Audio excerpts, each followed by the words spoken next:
कथा सुनने के बाद में ठाकुर जी हमारे अपने कोई संबंधी हो जाएंगे, या तो ठाकुर जी के प्रति लाला की भावना, या तो उनके प्रति भाई की भावना, या तो उनके प्रति गुरु की भावना। अपने मन से नहीं बनाना है संबंध। एक बात याद रखिएगा, आपने मन में सोच लिया मेरे कोई भाई नहीं है, चलो ठाकुर जी कोई भाई मान लेते हैं, आप नहीं मान सकते। ठाकुर जी से जाकर के स्वयं पूछिए कि हे नाथ, आप मेरे कौन हैं, मुझे बताइए।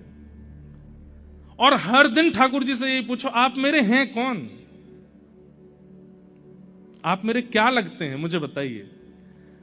एक दिन चाहे एक हफ्ता निकलेगा, एक महीना निकलेगा, कभी ना कभी ठाकुर जी या तो स्वप्न में या किसी भाव से या किसी कथा में किसी वक्ता के द्वारा, किसी महापुरुष के द्वारा, किसी वैष्णव के द्वारा संकेत रूप में शब्द का उत्तर दे देंगे। अब मान लीजिए आप रोज ठाकुर जी से पूछते हो, ठाकुर जी आप मेरे हो कौन, मुझे बताइए ना। मैं तो भाई मानता था, लेकिन आज महाराज जी की कथा में हमने सुना कि हम नहीं मान सकते। आप बताइए कि आप हमारे हो कौन। आज पूछो, कल पूछो, 10 दिन बाद पूछो। एक दिन किसी वैष्णव से आप मिले और वो वैष्णव आपसे बोला, अरे भैया कृष्णम वंदे जगत गुरुम, कृष्ण इस जगत के गुरु हैं, कृष्ण से बढ़िया गुरु कौन हो सकता। बस वही संकेत है कि ठाकुर जी आपको उत्तर दे रहे हैं कि तुम मेरे शिष्य हो, मैं गुरु हूं।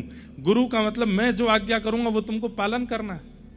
या मान लीजिए किसी ने आपका, अरे आप तो यशोदा मैया हो भैया, आप तो यशोदा मैया और लाल जी तुम्हारे लाला हैं। बस वही संकेत जानिए, अच्छा तो ये लाला है।